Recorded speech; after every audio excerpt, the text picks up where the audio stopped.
चरण चारित्र के प्रतीक हैं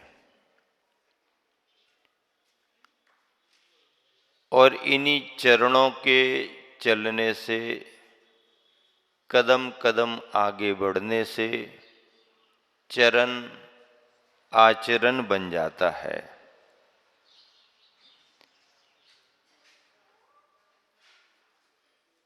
चातुर्मास 4 माहों का रहता है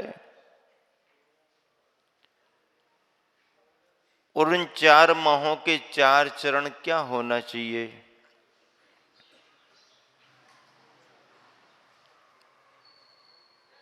चलने के लिए तुम्हारे लिए 2 चरण ही पर्याप्त हैं, फिर 4 चरणों की बात क्यों की जा रही? ध्यान रखना, ये 2 पैरों से चलना तो सामान्य चलना है, पर इन 2 पैरों के चलने के साथ साथ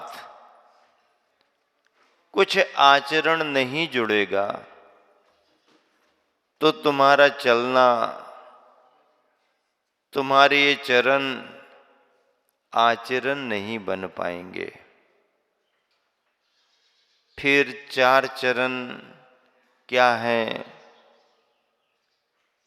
देखिए,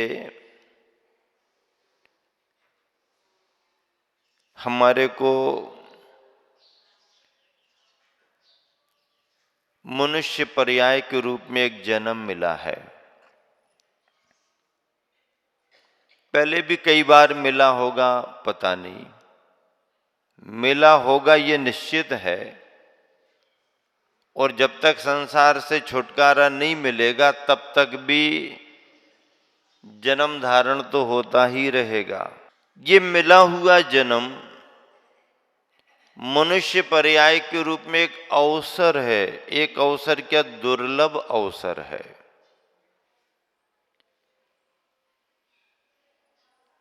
इसके महत्व को समझना और उसे उपलब्ध करना इस पर्याय का पुरुषार्थ होना चाहिए। जैसे एक बीज है, तो बीज क्या है? बीज में सब कुछ है और बीज में कुछ भी नहीं है। अगर आपने बीज को पहचान लिया और उस बीज का उपयोग करने के लिए समय पर योग जमीन में उसे बो दिया, खाद पानी दे दिया, तो उस बीज के अंदर जो कुछ भरा है सब निकल करके बाहर आ जाएगा। और यदि मान लीजिए आपने बीज पर ध्यान नहीं दिया, समय पर उसे जमीन में बोया नहीं, तो परिणाम क्या निकलेगा? बीज पड़ा रहेगा, सूख जाएगा, सड़ जाएगा, बर्बाद हो जाएगा। तो बीज है क्या? बीज एक संभावना है, जिस संभावना को आपको उद्घाटित करना है। बीज मिला है तो उसे वृक्ष बनाओ। जल की बूंद मिल गई तो उस बूंद में ही सागर बनने की क्षमता है। उस क्षमता को पहचानो और बूंद को सागर बनाओ। अणु छोटा सा कण है और इस छोटे से कण में ही ब्रह्मांड समाया हुआ है। उस कण के अंदर की सामर्थ्य को पहचानो और अणु को ब्रह्मांड बनाओ। बीज का मिलना एक अवसर है, बूंद और अणु का मिलना एक अवसर है। इस अवसर को यदि आपने लाभदायी बना लिया तो मिले हुए जन्म में से आप अपने जीवन को प्राप्त कर सकते हो। जन्म तो एक संभावना है, अवसर है। इस जन्म में से जीवन की तलाश करना तुम्हारा पुरुषार्थ होना चाहिए। भारतीय संस्कृति इसी बात पर जोर देती है। किस बात पर जोर देती है? जन्म मिला है, जीवन की तलाश करो। इसी जन्म में जीवन छिपा है। वृक्ष कहीं अलग से नहीं आएगा, बीज के अंदर ही वृक्ष छिपा है। बूंद के अंदर ही सागर समाया हुआ है। अणु के अंदर ही ब्रह्मांड है।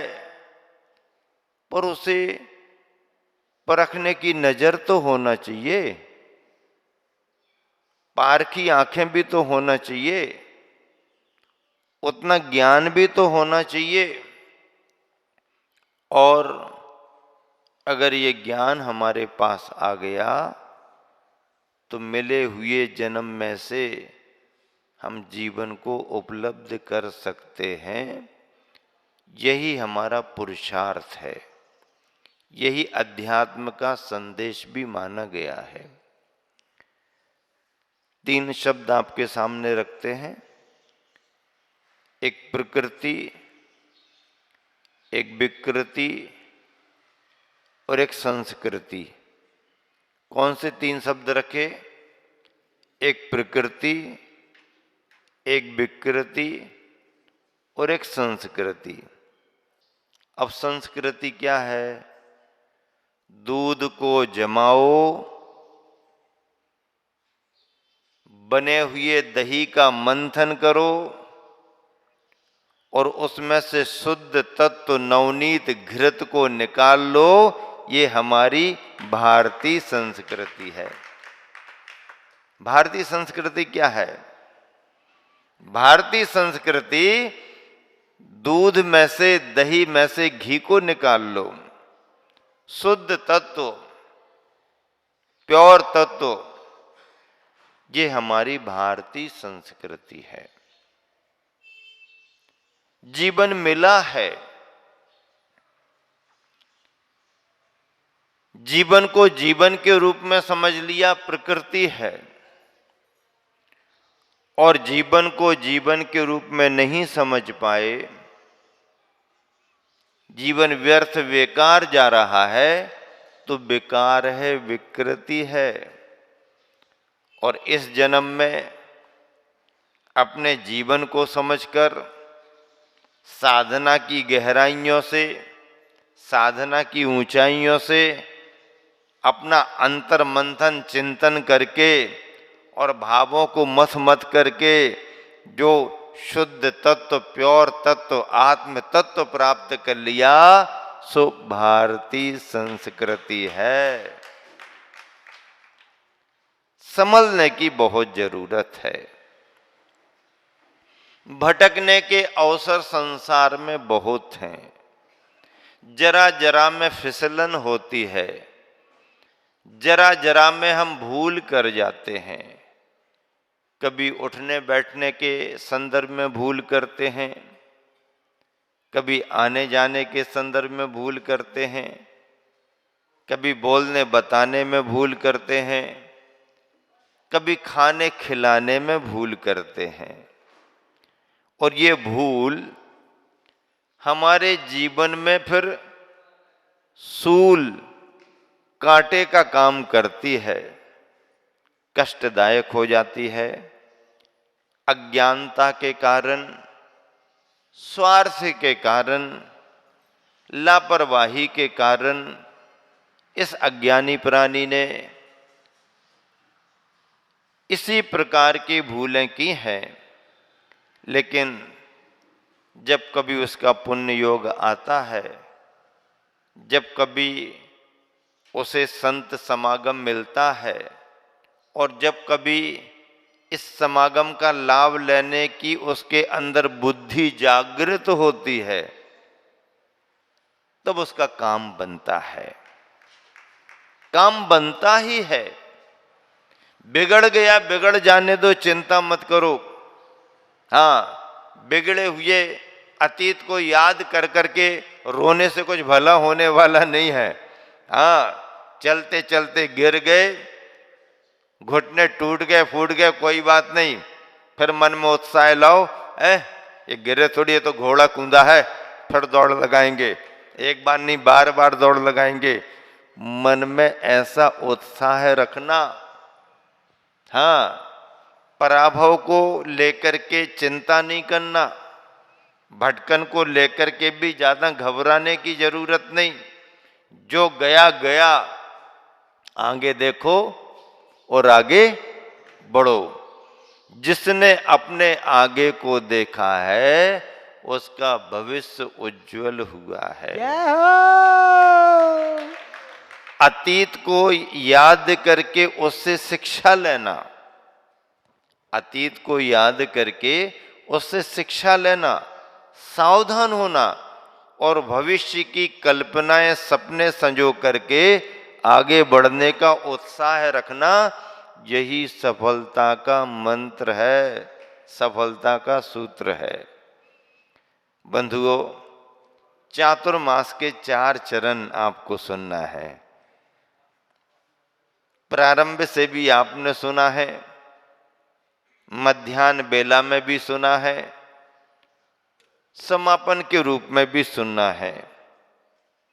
आपके मन में जिज्ञासा आ रही होगी कि 4 चरण क्या है? 2 चरणों में ही पूरी धरती नापी जा रही, तो 4 चरण की जरूरत क्या है? 4 चरण आचरण से जुड़े हुए हैं और वो बिंदु है। पहला बिंदु, पहला चरण, आहार की शुद्धि। दूसरा चरण, विचार की शुद्धि। तीसरा चरण, व्यापार की शुद्धि। और चौथा चरण, संस्कार की शुद्धि। ख्याल में आ गए?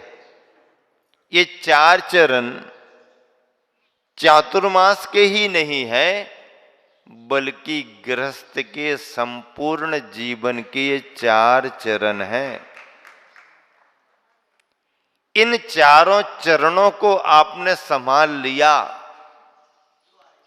इन चारों चरणों को आपने पकड़ लिया, इन चारों चरणों के आचरण को आपने पकड़ लिया, तो फिर कहीं भटकने की जरूरत नहीं।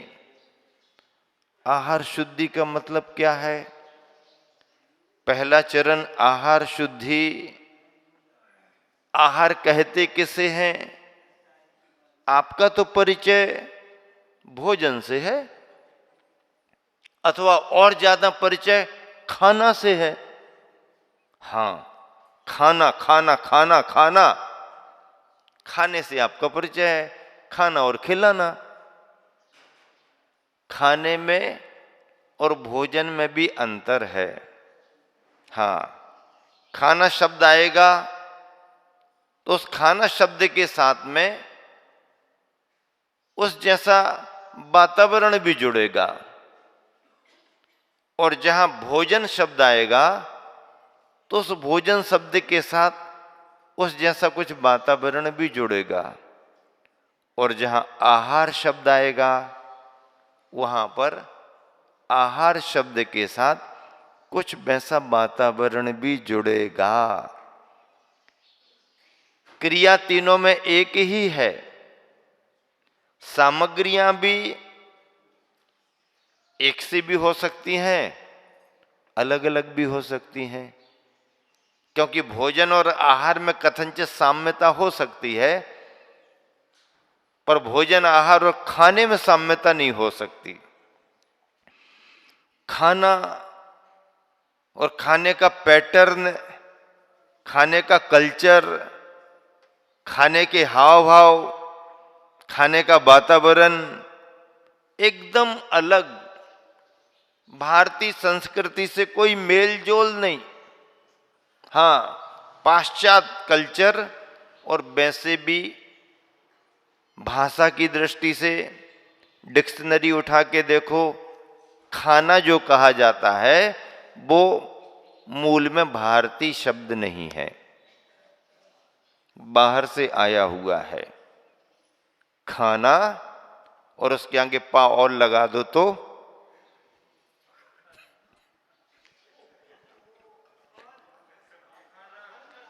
ये सब बाहर के शब्द हैं, भारतीय शब्द नहीं है। खाना से बचना। अब क्या बनाते हो आप अपने घर में? रसोई घर तो कोई नहीं बनाता, भोजनशाला भी नहीं बनाते। क्या बनाते हैं? हाँ, क्या बनाते हैं? किचन। और जरा शब्द और उच्चारण गलत हो गया और कहीं अक्षर आगे पीछे हो गया तो और कुछ उल्टा हो जाएगा। जरा एक आधी अक्षर आगे पीछे हुआ तो और मामला बिगड़ जाएगा। अक्षर के आगे पीछे होने में यदि मामला बिगड़ जाए तो उस कल्चर से बचना। घर में आप कुछ भी बनाओ, समय के अनुसार कैसा भी बनाओ, लेकिन उसे किचन नहीं कहना, उसे रसोई कक्ष कहो, रसोई घर कहो, भोजनशाला कहो। फर्क पड़ेगा। मुख से शब्द जो निकलते हैं उनका मन पर प्रभाव पड़ता है, इसलिए अपने बच्चों के नाम अच्छे होना चाहिए। हाँ, धार्मिक हो, भावनात्मक हो, और उन शब्दों में से कोई अर्थ निकलता हो, ऐसे नामकरण होना चाहिए।